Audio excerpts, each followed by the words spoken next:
Her mother had a timeshare. She gave us a gift as a week down in Puerto Vallarta, and we were on the ocean in this hotel, and we were like on the 11th, 12th floor with a balcony that had a hot tub, which was great because during the day it was hot as hell, and we put the cold water in there and stayed in there, and then at nighttime it got cool and put the water in there and stayed in there. So we came back prunish. Oh, this isn't even the song I was going to do, but you know what, me as well. No, now that I've done the introduction. Yeah, you switched Should I wait? Yeah, I mean, I'll switch them around. All right. I'll switch it. I jumped. That's all right. Okay, so this is going to be... I wrote a song while we're sitting on the balcony, and it's the most unromantic song you can imagine. Not an I Hate You song, but it's, I had these happy chords.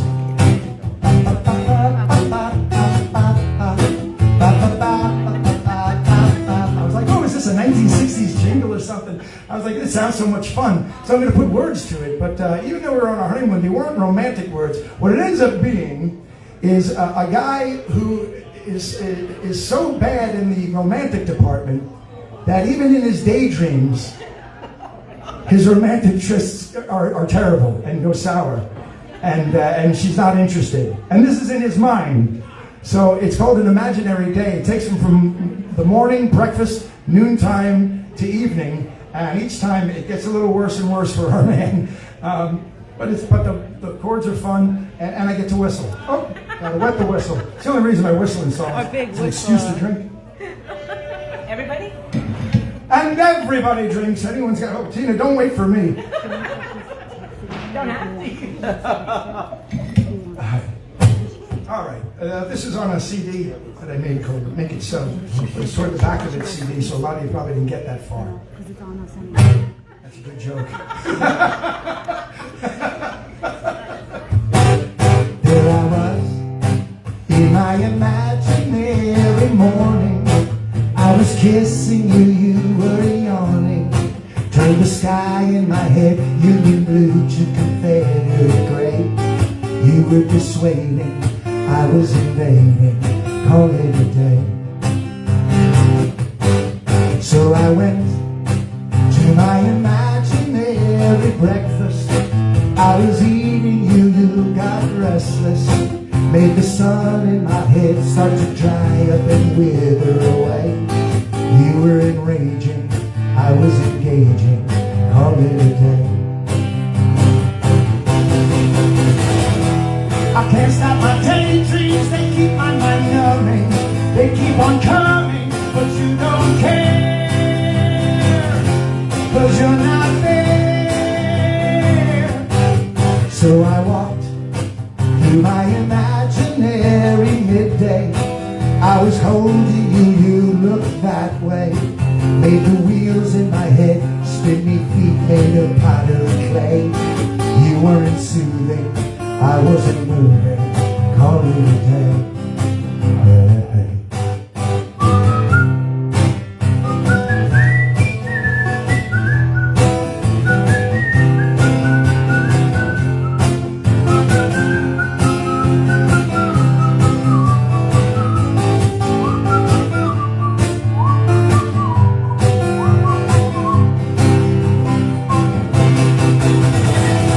I can't stop my daydreams, they keep my mind numbing. They just keep on coming, but you don't care, 'cause you're not there. So I wound up my imaginary evening. I was loving you, you stopped breathing. Made the stars in my head crash and nebula pottery. I was amazing, your eyes were glazing, call it a day.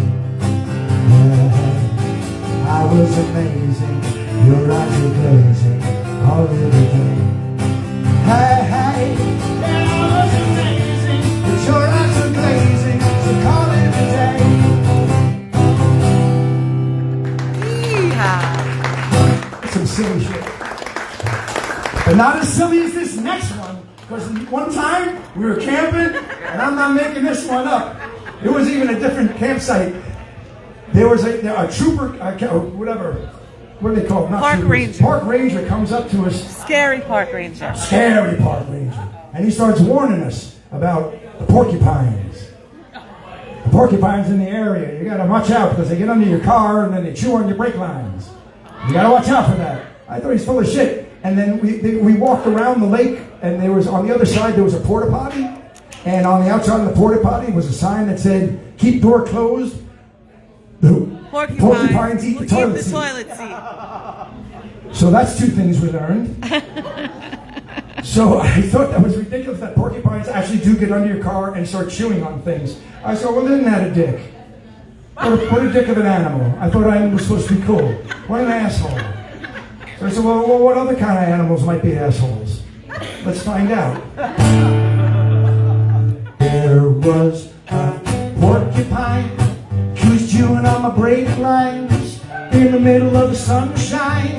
It was just about noontime. I thought I was driving fine till I couldn't stop in time.